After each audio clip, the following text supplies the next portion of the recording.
Assalamu alaikum ji. Welcome back to another episode of Kiya Kahe Ga Kazi. My guest today was Isma Khan, behavioral analyst, entrepreneur, and business owner. We get to speaking about autism and how it affects children, what the implications are for the parents, how to educate them, and how to manage it. Enjoy.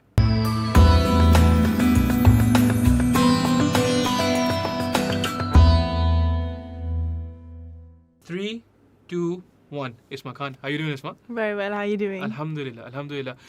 We were speaking about how you hosted a show on Dawn for two months. How was that? Good question. Yeah. So I'll tell you kind of how it happened. All So one day I was invited as a guest on Chai Toaster Host, ठीक है. which is a dawn morning show with Dino and Iman, and they brought me on the show to kind of raise awareness about autism, which is the kids I work with. And so I go on the show, and they're live callers.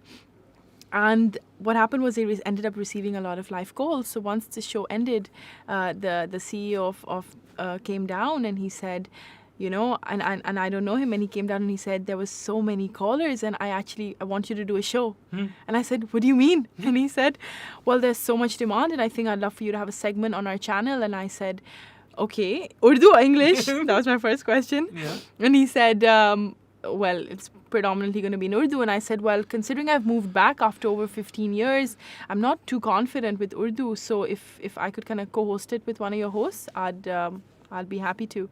So then essentially what happened was, and Dino and I hosted it together. And it was every Thursday morning for 1 hour. I think it was 9 to 10, and it was very cool being behind the screen and learning about how shoots happen and camera and where to look. And it was actually a very entertaining experience because we'd all have earpieces Sure. as hosts, and sometimes in the background the media, the guys with the cameraman and stuff might crack a joke or something, and you have to keep this really serious face Sure. with your guests. Sure. But yeah, it was great. I had a lot of I got parents, I got a client to come on, I got other professionals in the field, and we discussed various topics. So I came up with all the content, I arranged all the guests, and I'm hoping it raised more awareness in Pakistan. That was essentially the goal. Mm-hmm. So it was a very cool experience. But do you figure that the response was good just by the numbers and stuff? Like, Well, I mean, in terms of, I never actually found out what the figures were in terms of the viewers, etc. But what I found was there were a lot of live callers, and there were a lot of people who were watching the videos and putting comments on YouTube. And I have a Facebook page as well, whereby the videos were put up and people will be commenting there. So there was definitely a reach. To what extent, I'm not sure. Yeah. But I definitely do think that people did tune in to watch. And you know what? I believe that even if it's just a couple of people who've learned or who've called in and realized, oh, actually, my child might be autistic, for me, I've achieved. that's more than enough, yeah. Because it's a raindrop effect, right? One person, 2, 3, 4, and essentially then the word spreads. Absolutely like that. So, behavioral therapist. Yeah, so Right. To be a bit more technical, it's board certified behavior analyst. So behavior analyst. Okay, behavior analyst. Yeah. And you specialize in learning or so development impaired children. Well, I specifically focus on children with autism. Okay. And uske alawa, I also work with children with developmental delay, speech delay, global developmental delay, some kids who just have some certain behavioral issues. I've also done workshops and talks with families of Down syndrome children. All right. But autism is the main focus. Okay. How when you begin to explain to people, because I did remark before we started recording कि यहाँ पे ऐसे होता है कि if say खुदा न खास्ता if your child has autism or whatever else, खुदा का कहर है, you know, Right, like right. I've been cursed by God. Yeah. He wasn't happy with me, or something like that, right? Right, So right. so how do you then approach just the education of that? कि ऐसा नहीं है. Right. It's just an illness, like a flu is an illness, right? So you just manage it. Right. So the first thing I always tell families, because yes, a lot of what often happens, particularly in our culture, could be किसी ने बद्दुआ लगा दिया होगा, या you know, मैं कुछ गलत किया था तो karma या जो भी है. But I always explain, I say that It's nothing to do with that. Actually, in reality, autism itself is a neurodevelopmental disorder, and it's caused by there's a lot of research that's happening about the causes, which are still unknown, but they've definitely detected that it's related to genetics and the biology and the neurons in the brain. And I always explain to them, I said, it's nothing to do with that. Your child is born this way, and it's due to the biology of how their system works. And then they think that, oh, there's nothing, there's no cure. They're in our country they say ye pagal hai, जी बिल्कुल हाँ. And then I say not at all. They're actually extremely intelligent. Just because they may not be able to communicate doesn't mean that they can't learn. They're very intelligent. It's about how you explain and show the world to them in a way that makes sense to them. So people are fairly receptive, because in the end, when they come and they talk to me, it's because they want help, right? So there's obviously some form of inclination for wanting to fix or work with their child. But I would say, honestly speaking, I don't hear too often this about the fact that it's a punishment. And that's a beautiful thing, right? That means people like you are definitely having an impact, because whatever you're doing is working to some degree ke aisi cheezein nahi. Because the last time I heard this was 6 years ago. Okay. Yeah. Uske baad mere khayal mein khair nahi hoga inshallah. Yeah. So how do you then, because some of these kids, these are children, some of these children can't talk. They Right. can't. So how do you go about teaching them to speak, essentially? Okay, so to kind of put it in a bit of a nutshell, so often when kids come to me, first of all, let me actually just kind of clarify what autism is, essentially.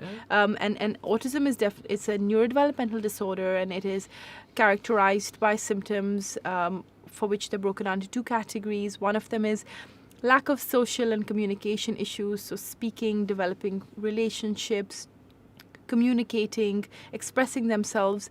And one is that they may have sensory behaviors. So we have 5 senses: sight, touch, taste, smell, and hearing. Yeah. And sometimes what happens with these kids is that it might be particularly heightened or less heightened. So, for example, I've got kids who, there's some drilling going on in the next office and they close their ears, and it puts them into a panic. They can't handle it. Or, for example, if they hear the Hoover, then because they're too sensitive in their ears. And then some kids are visually sensory motivated, so they'll watch fans move and they look from the corner of their eye. So they have various sensory needs as well. So that's essentially what autism is in a nutshell. And so let's say I have a kid who comes to me, and by the way, autism is a lifelong condition. This is something I wanted to also say. It's not something that you can cure. There's no cure. No, there's no only cure. intervention, Yeah. and there's way to work forward. So if, let's say, a kid comes and they can't speak, I'll first see, can this child make random vocalizations? So can they do ah, ooh, ee, ba, ba? What are the random sounds they take out on their own? Then I'll see whether if I said ooh, will they copy me?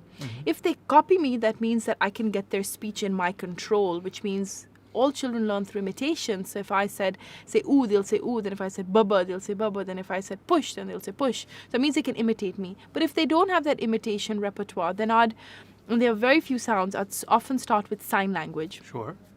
So sign language is when you kind of use your fingers to ask for things. So they'd kind of sign puzzle for puzzle, or water for water, or chip for chip. And what happens is that there's an entire teaching process that goes on. But when you're constantly repeating the word and you're signing it, and they're associating this with getting a chip, then that's where the vocalizations sort of start to develop. And then you kind of bring their speech in your control, and then you kind of move on to speech. But it's not guaranteed that all kids will speak, but that's the technique we use. And alhamdulillah, I would say over 95% of the kids who've come to me mute are not talking. So. Yeah. And I suppose the goal is more than for them to speak, the goal is for them to communicate. Right. However they can, just Sure. to relay their feelings and their thoughts. So 2 years now you've been here. Yeah. What was the impetus to start this? So you said you've been abroad most of your life, right? Get this education. Right. Yeah. Well, so basically the reason actually behind this is because of family member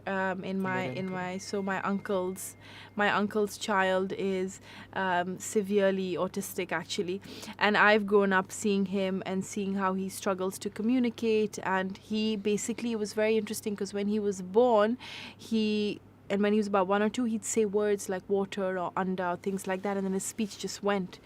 And over time, and then he started walking on his tiptoes and flapping his hands, and he lost his speech. Wow. And I saw what his parents went through and how difficult it was, and what few resources were available here. And this is talking maybe 17, 18 years ago. And I used to spend time with him, and I've always loved children. And I'd sit and I'd play with him, and I found he responded to me. And then I didn't think too much of it. I went to university, I studied psychology, and then I stumbled across a job in London whereby actually very cute story, but this was something that really impacted me. When I worked in this little school for children with autism, we did ABA, behavior therapy, which is what we do. And I had a kid, and he didn't understand the concept that when he wants your attention, he has to say your name. So what he did one day was, when I was in the playground with another child, and he wanted my attention, and I didn't know.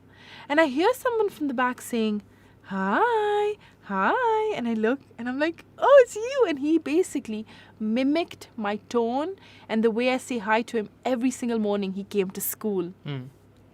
And that's what his understanding was. And then I worked in London, and then I came back to Pakistan, and I used to see how things are done here, and I realized there's so much need. So then I pursued it, and I came back, and here I am 2.5 years later, worked out of the house, opened a center, and alhamdulillah. So this is you said this is also your second year, inshallah, going to be your second year in the center. Going to be the second year in the center, and I've been in Karachi for almost 3 years now. All right. Yeah. Are there requests, because this is such a specialization, right? And I would assume there aren't many people like yourself who specialize in autism like you do. ऐसा कभी होता है कि, so you're in Karachi, say someone from Hyderabad, someone from Lahore, do people get in touch? Absolutely. Wow. So, I mean, when I moved back to Pakistan, and with the qualification I have, which is BCBA, Board Certified Behavior Analyst, there was no other Pakistani based in Pakistan. There are Pakistanis abroad who visit, but there was no one based in Pakistan at that point in time. So then the demand from all over Pakistan has very much been there. And I, in fact, went to Pindi, and I conducted a 40-hour training there as well.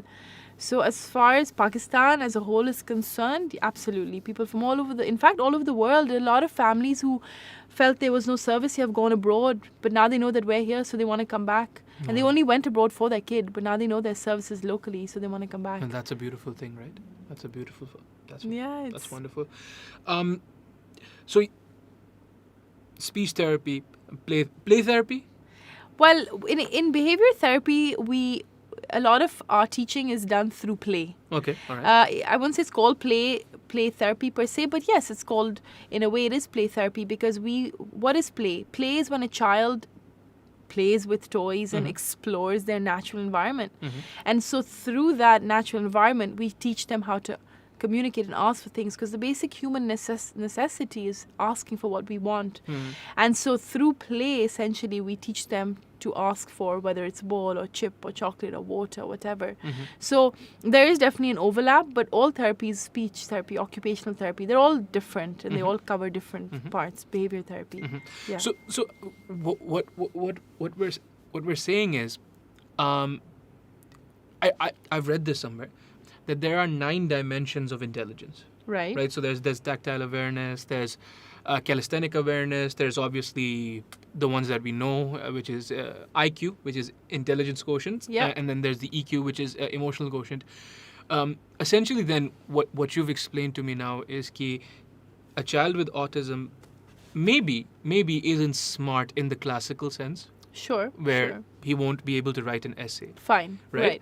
But because there's 9 dimensions, he might actually score off the charts on some of the other dimensions. Right? 100%. In fact, so some kids on the spectrum, because autism is a spectrum, it can be anywhere from high functioning to low functioning to the moderate. They're called savants, and they're basically highly intelligent. All right. Wow. Like, for example, they say Einstein was a savant, autistic. Wow. He was incredible at maths. So basically, there are definitely children who are incredible at art or incredible at numbers, and you have to just find that ability. I mean, I've got some kids who are very flexible, so I told the mom, I said, you should take them to gymnastics and explore what their ability is. I once came across this little child in London, and when I told him my date of birth, he would tell you what day that was in the year. Just Wow. randomly. Like if you said whenever your birthday is, Yeah. he'll say you were born on a Thursday. And he was right. That's awesome. So they have incredible abilities, whether it's art, drawing, anything. So yes, it may not be the generic writing an essay or whatever it may be, or doing incredible math calculations, but they have their own Mhm. abilities. Yeah. But I think then the goal, जैसे आपने अभी बोला with gymnastics and stuff, the goal would be कि आप उनके वालिदैन को you tell their parents or you tell who are the guardians, you tell them to foster their learning and direct it towards their skills. ये आपका नहीं है? It might be mine. Yeah, but it's probably yours. I'm very sorry. It's all right. I It's all didn't right. think I switched off. It's my okay. It's phone. okay. Yeah, it's no problem. We're just all so confused. नहीं, it's like, We keep looking at each other. no, it's fine. Sorry, go no, ahead. it's okay. Yeah, so how would you then go about, because it's basically putting a positive, it's basically shifting a paradigm, right? Right. Where the parents are going to understand this as an illness, and you're essentially telling them, "Huh, ठीक है, you could understand that as an illness, or you could think that they just have a different set of abilities." Absolutely. I'll Right? say they're different. Yeah. Yeah. So how would you then go about, because it is still, it's quite an impairment. Autism is quite an impairment, and it's going to be challenging for the parents, for the guardians, for everyone else. Right? Sure. And the kid is not going to have a normal life, Mhm. right? Whatever normal is. Fine. Yeah. But so how do you then go about shifting the paradigm for the parents? Because from what I understand, your job has as much to do with the kid, as much to do with the parents as it does with the kids, right? So Right. how would you go about doing that? I mean, in terms of, so to clarify, would you basically how to help parents understand that their child is actually different and not. Yes. So I mean, essentially, what I often tell parents is that, look, all children are different. Typical children, non-typical children. All human beings will present a challenge. Whether your child is typical and goes to school but lacks focus, whether they're very naughty in school, whether they're easily distracted, whatever it may be, all children present issues. And I say, okay, well, for your child, they present issues in the sense they lack communication and they have sensory issues, and that's okay too. You just have to find, and I work with them to help them find a way around it, such that we make the child comfortable and we allow the child to feel that they are understood. I think one of the biggest problems is parents are they're so like proper and particular about the fact that their child shouldn't look different because they flap their hands in public, or they scream out of the blue, or they walk on their tiptoes, and there's this image consciousness situation going on, which is honestly quite sad, because I feel like the more parents who feel this way, who then hide their children, the less aware our society is. So then I explained to them that, number one, it's not about you, it's about them. Because you know how the world works. They know how the world works in their own way. So you need to go into their world and understand how they understand the world, and then teach them accordingly. And so parents do that understand, and what eventually happens is when the child feels understood by their parents, they automatically calm down, they become less aggressive, less frustrated, and then therefore the parents respond more positively. But honestly, I think a lot of it is to do with mental blocks. Sure. So they think, बच्चे को school जाना ही है. And I'm like, but आपका बच्चा एक कुर्सी में 15 minute या 20 मिनट के ऊपर बैठ ही नहीं सकता. उनको instructions follow करना, they don't understand. So to go to school, they need to have certain prerequisites. Sure. But because parents want to believe that, my child is okay, I send them to school, but really, is it benefiting them? You want to, consider that again. Sure, of course, yeah. So that's a different form of challenge, and it's also something which I understand, but it's all about trying to educate parents, because they're the key people in the picture. Yeah, sure. But so have you been frustrated? Has there been a point where, because ठीक है, yes, you're educated, and yes, this is your specialization, but we're known in Pakistan, we're known to be quite deep, right? We're known to be know-it-alls and stuff. So has there ever been a point where you've thrown your hands up and been like, yaar, matlab, this person simply won't listen? You know, honestly, it's funny. I've had it's a very I've touched wood. Alhamdulillah, had Alhamdulillah. amazing clients. Alhamdulillah. There have been a couple of challenges here and there, which is absolutely fine. I think that comes in every job and every career.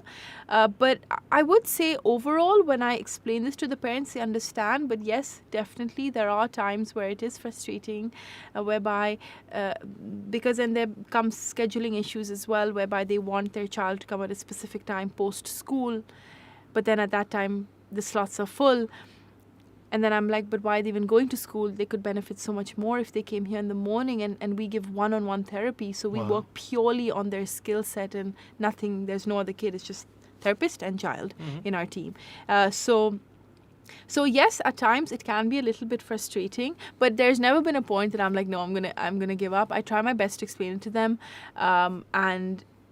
and then I guess what ends up happening is we find a compromise somehow. So if I can accommodate, great. And if I can't, then unfortunately, we may just reduce the amount of sessions we conduct with that client. But otherwise, it's been okay. Allah khair kare.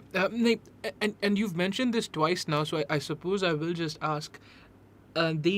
You said they walk on their tippy toes. Do you know if there's a reason? Some of them do, not all. Some of them do.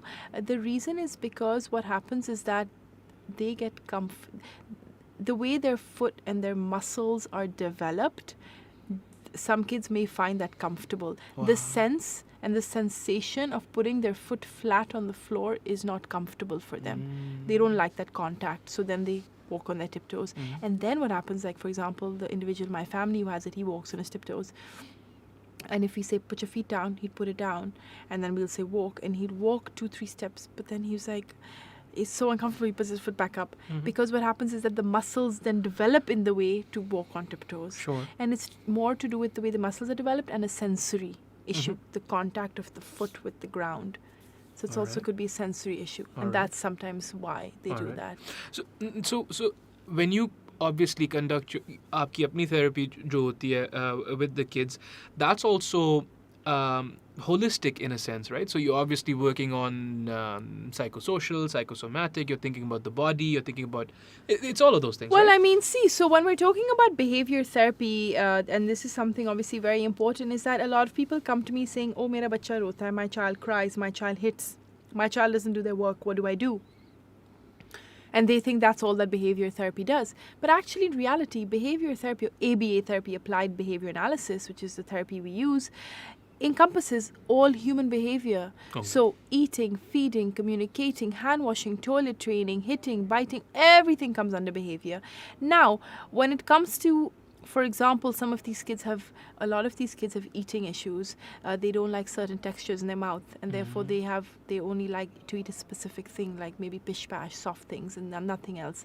So that's where the speech therapist will come in and work on the muscle movements. We wouldn't cover it so much. In terms of behavior, we would try and maybe desensitize them. So I might say, and in fact, I just did this with a client, whereby this child only eats Cerelac, nothing else. So then I said to the client, mash, let's say, a vegetable that's a similar color into it. It was cauliflower. So she blended it all together and the child ate it. So that's getting him, the child got the vitamins, but also you kind of blend it in, and then you slowly you take it from being too mushy to slightly hard, and you're going to get them used to that texture. So we do work on aspects of what you said. We work on socialization, we work on communication. The most important thing is when these kids come, they often can't communicate, which is where the behavioral issues comes in, because they're frustrated. So then a lot of our work is actually on communication. The physical aspect of whether they have sensory needs, auditory, or in their muscles. Some of them have weak fine motor skills and stuff. That's covered more from occupational therapists. Right. So I think generally a multidisciplinary approach is best for such children, but not all children need all therapies. Some just need ABA, some need ABA in speech, some just need ABA in OT. So it kind of varies. All right. Does it take a toll on you? Because you see, these are kids, right? Yeah. And me personally, I just don't have the stomach for it. If you show me a baby, if you show me a kid, immediately I'll start crying, I'll start tearing up. मेरा बहुत मतलब एक अलग ही मसला है. तो no, what is that about? Why does that happen? I don't know. I just I see a kid, Like in a movie or wherever, you show me a kid and something bad, there's indications that something bad might happen, I just start losing it, because kids are our future. They're the reason why we're all here, right? So I suppose the question I'm asking you is like, does it take a toll on you? Like, because these kids are misunderstood, and the muashra isn't the best place for people with special needs. It's just not, right?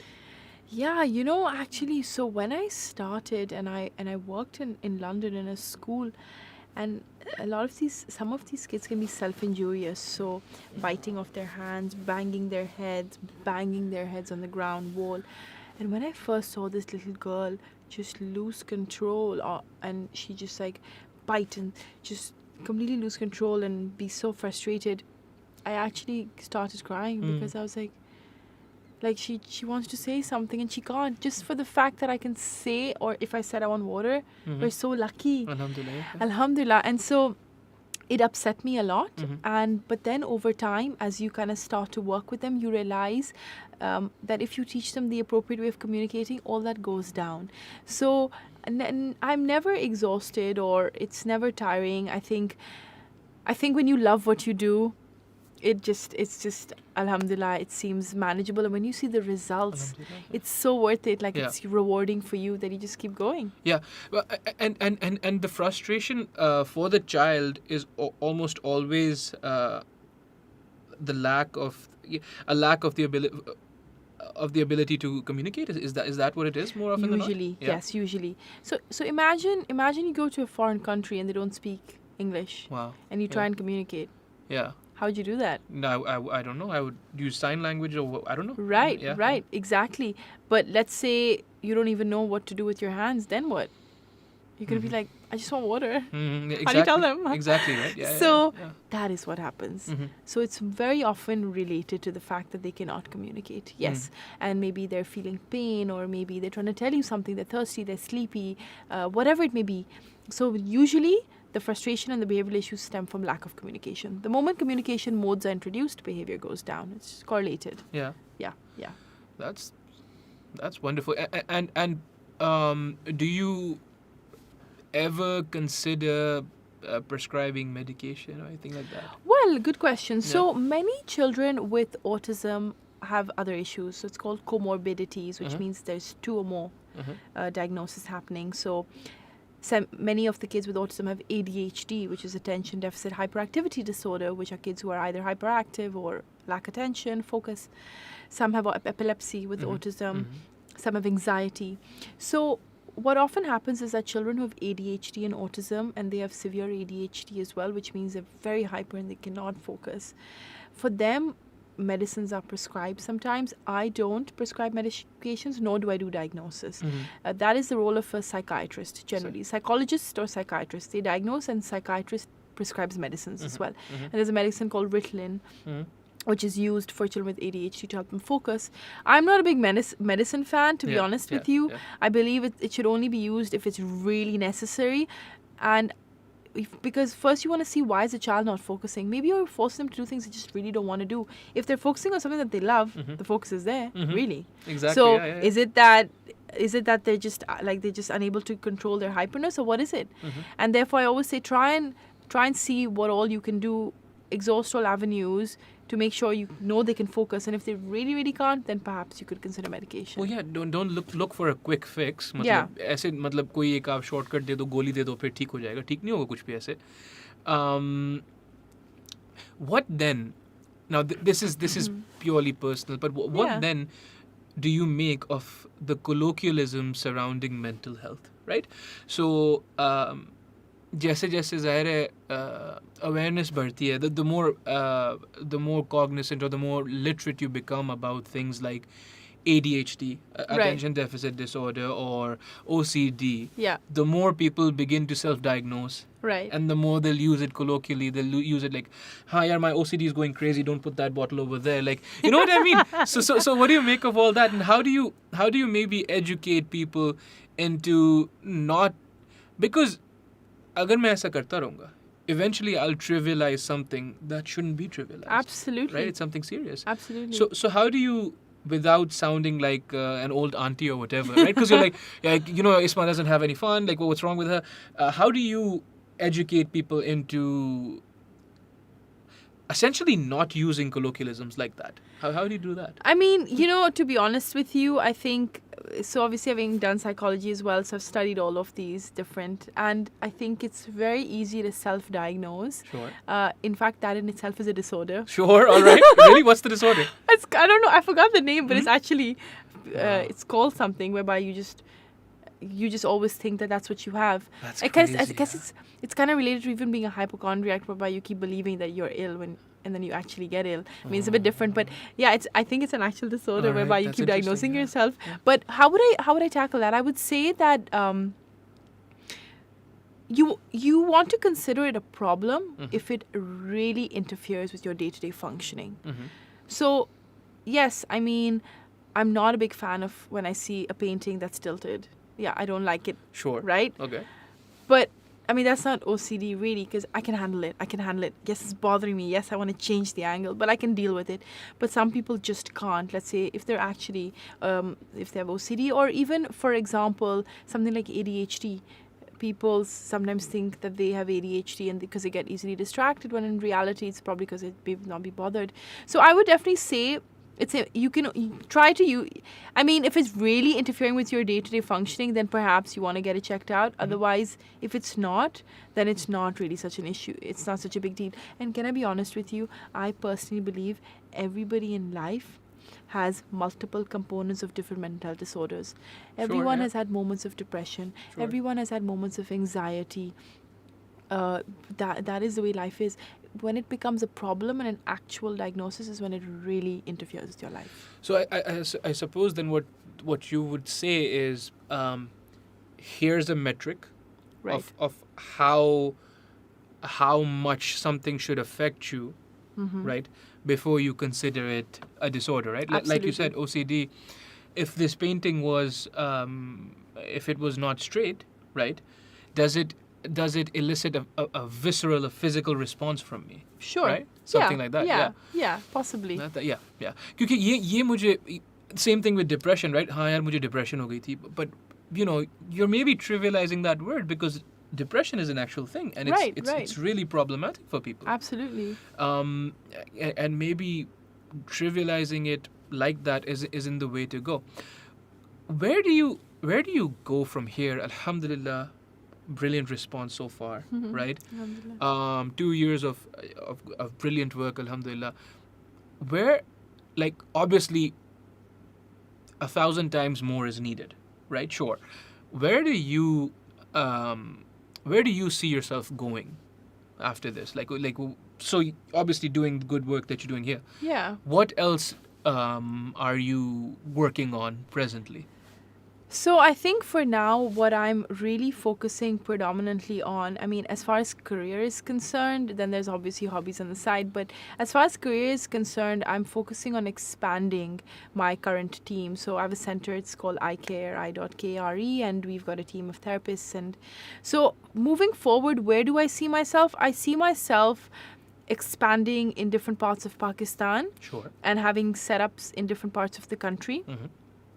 And working with various children and children from different backgrounds. Sure. Having a welfare system whereby children are sponsored for parents who cannot afford it. So I think moving forward, the goal is to be able to work with more and more and more and more children. I think that is essentially, and currently I see myself being based here. The opportunity to go abroad is there, but I think when you're one of thousands versus one of 5 or 3, the impact you can have is huge. Yeah. And so therefore I see myself being here and making as much of a difference to as many families and kids as I can in Pakistan. Yeah. No. Absolutely. The impact you could have here would be astronomical.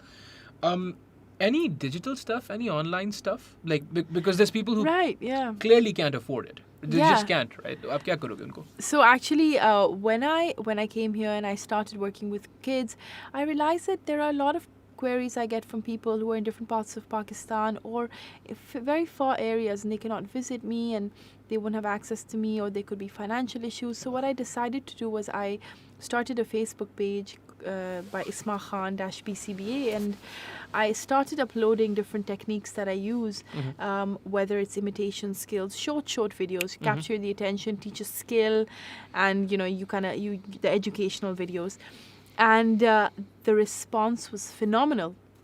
And so I used that then as a platform of just, and I'm constantly every day putting different videos of different techniques.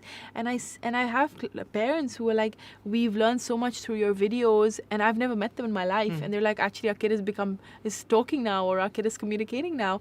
And then I started an Instagram page, so that is also got a following. But wow, does social media have an impact? Yeah, it is absolutely. insane. 100%, yeah. I realized what an impact it really has. Yeah. So that's really the honor. And I'm actually looking to launch a website very soon as well. Inshallah, So yeah. that is also in the pipeline. Absolutely. So I suppose this is a good place to end the podcast. You said some children might not benefit from traditional schooling at all. Sure, absolutely. तो उनके लिए फिर do you have conventions in place at your center? Parents bring them into and Okay, so ideally, when ABA is conducted, which is the therapy we do, they say for the best results you should have like 40 hours a week, but it becomes financially very draining. It's not the most reasonable form of therapy either. So then parents send their child for 1 hour or 2 hours a day, and so it's not a school. It's basically like a center or a clinic, you could say. And what we do is we work on all the prerequisite skills a child would need at school if they're at that level. Sure. They're more advanced, so they're less severe clients, or we work on functional life skills, and we train parents. Training parents is very much part of the therapy, and then parents then implement it at home. So that is kind of what we do. We run the sessions. We work on goals that are important for the child, whether it's buttoning, whether it's requesting for things. We train the parents, and then essentially the parents then implement it at home. Because see, in a day they're 24 hours. So if they come to me 1 or 2 hours a day, there's not enough time. Time flies, so then the parents need to utilize the time at home. Sure. So yes, I definitely believe that not all kids should go to school, because to go in a classroom setting, they need to be able to have so many prerequisite skills, and if they don't have it, they're not going to benefit. So better to focus on their skill set and help them develop their skills based on what they're able to do. Sure, and also there's always the fear that it might affect them adversely, because traditional schooling didn't do me personally any favors, but again, that's a colloquialism. Alhamdulillah, I didn't really have any problems. It might actually whatever work you're doing, it might actually affect them adversely. ऐसा भी तो हो सकता है ना? See, so what parents' biggest thing about sending their child to school is socialization. All right. That's where they want to go. But the thing is, so yes, by them not going to school, they're not getting that social environment. Sure. So therefore, you could call that an adverse effect. But then parents can work on socialization in other ways. So for example, I know COVID's currently happening, but they could do play dates with other kids. If they have other children in their house, we've joined families in Pakistan, kind of encouraging them to work towards an activity together.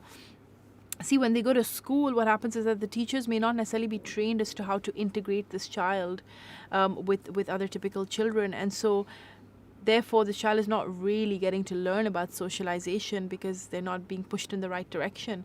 So then I believe that then parents need to find other avenues out of a school setting to work on social skills. Otherwise, I wouldn't say there's any adverse effect by not sending them to school. All right. And yeah. In the landscape of Karachi, which is where we exist, right? Sure. Which is in terms of, there's a few great private schools, very popular and everything. Which school do you think, or if there's multiple, that's great too, which schools do you think have a good special needs department? Well. So there are schools that are so-called inclusive. Sure. Okay, so there's like the Learning Tree, which is inclusive. There's a school called Cornerstones, which is also inclusive. But can I be inclusive का क्या मतलब होता है? Inclusive का ये मतलब है जिसके बारे में I would love to actually talk about. So it's used very loosely. Yeah. Okay, I don't think the meaning's really understood properly. Sure. Inclusive means when you take a child who is perhaps a little different and you include them in a setting with other typical children. So what happens here is they say they're inclusive and they take a child with special needs and they bring them to school. Sure. And they include them. Okay. Great. All right. But actually, an ideal inclusive model works like this. You got a typical school. I've seen this in Dubai when I was working in Dubai. So then you have a typical school, and then within that school you've got a section whereby they do ABA therapy and they have kids coming one-on-one therapy, and then they take that kid, they send them into the typical side with the other kids during music time or playtime or sports time, the stuff that the child will enjoy. Sure. So they get exposure with the other kids and in a setting that they enjoy, and then they kind of come back to their one-on-one therapy. So they've got, that's inclusion, because you're developing what the child needs to be worked on. It's not about putting them in a typical setting, but really they're not even at the level that the other children are at. Sure. So I think this is a big misconception here, whereby they say inclusive, and sure, they are inclusive, but really is it benefiting the child? Not necessarily, because they don't really know how to include the child based on the child's ability. So yes, there are schools, and I think it's a great initiative, and I think it's important that typical children also get to see children who are a bit different, because Sure. I mean, growing up, when we would see a child who's different, we'd be like, why are they like that? But I think it's important for awareness. But in reality, schools really need to see, is this child at a level to be included or not? Because if the child can't communicate and they're put in a school where they're all children talking, they could be bullied, they could be ignored, they could. Sure. And then I have a parent who came to me and she said, the child just snatched the items from my daughter, and I and my daughter couldn't say anything, but in reality she was upset. Wow. So again, she's in a typical setting and she's included, but surely she would have been upset, but she didn't say anything, so she just let the other child take it. Of course, and she can't. Yeah, she can't Right. say it. So again, there are inclusive schools, Yeah, right? right. But then there are mainstream. Mainstream schools, there are special needs schools as Yeah. well, that exist too. And so there are a variety of schools over here, but I think in terms of specifically focusing on autism, there is definitely a huge lack of it. Yeah. And would you be open to actually going to these schools and educating their teachers, maybe? Absolutely. So Yeah. I've done a lot of that. All so right, I've done wonderful. a lot of trainings. I've gone to Bayview High, and then I've gone to other various schools as well. I've trained resource teachers who are basically teachers who come with that child who's included in the school. All right. So they help that child whilst the main teacher runs the class. I've trained them. And I have, absolutely, because see what happens is teachers who work, let's say in a preschool, they may have a child who actually does have autism, and maybe the parents have not even picked up on it. So it's very important for teachers to know the signs of dyslexia, autism, ADHD, dyspraxia, whatever the issues may be. And so I've done a bunch of talks in these schools, and I think it's very important, because then if the school feels there's an issue, they tell the parents, then the parents can address it. Sure. So Yeah. absolutely. Yeah. Yeah, I think that there is awareness that is needed, and a lot more needed, but it's definitely growing, and people are very receptive to learn more about it. Alhamdulillah. Yeah. Alhamdulillah. At least they're open to it. Yeah. With that, let's bring this to an end. It was wonderful having you, Isma. And Thank you for having me. of course, Yeah, and I hope you come back, inshallah, whenever you feel Inshallah. like it. Yeah, right? yeah. Isma Khan, Kazi Akber. Oh wait! No. You have to give your all your Facebook and Instagram now. Okay. So basically, I have a Facebook page. It's called Isma Khan -BCBA. I feel like I'm doing an advert No, over you here. are. And then, so that's my Facebook page, and I have an Instagram page, which is Isma Khan-BCBA, which you can follow. And the center name is I.care, for which the website's going to be released soon. Inshallah. So just if you want to ever have questions or want to reach out, feel free to message. Might take a bit of time to reply, but you'll eventually always get the reply. Inshallah. And yeah, thank you. Wonderful. It's been wonderful to meet you. Wonderful. Amazing. Assalamu alaikum.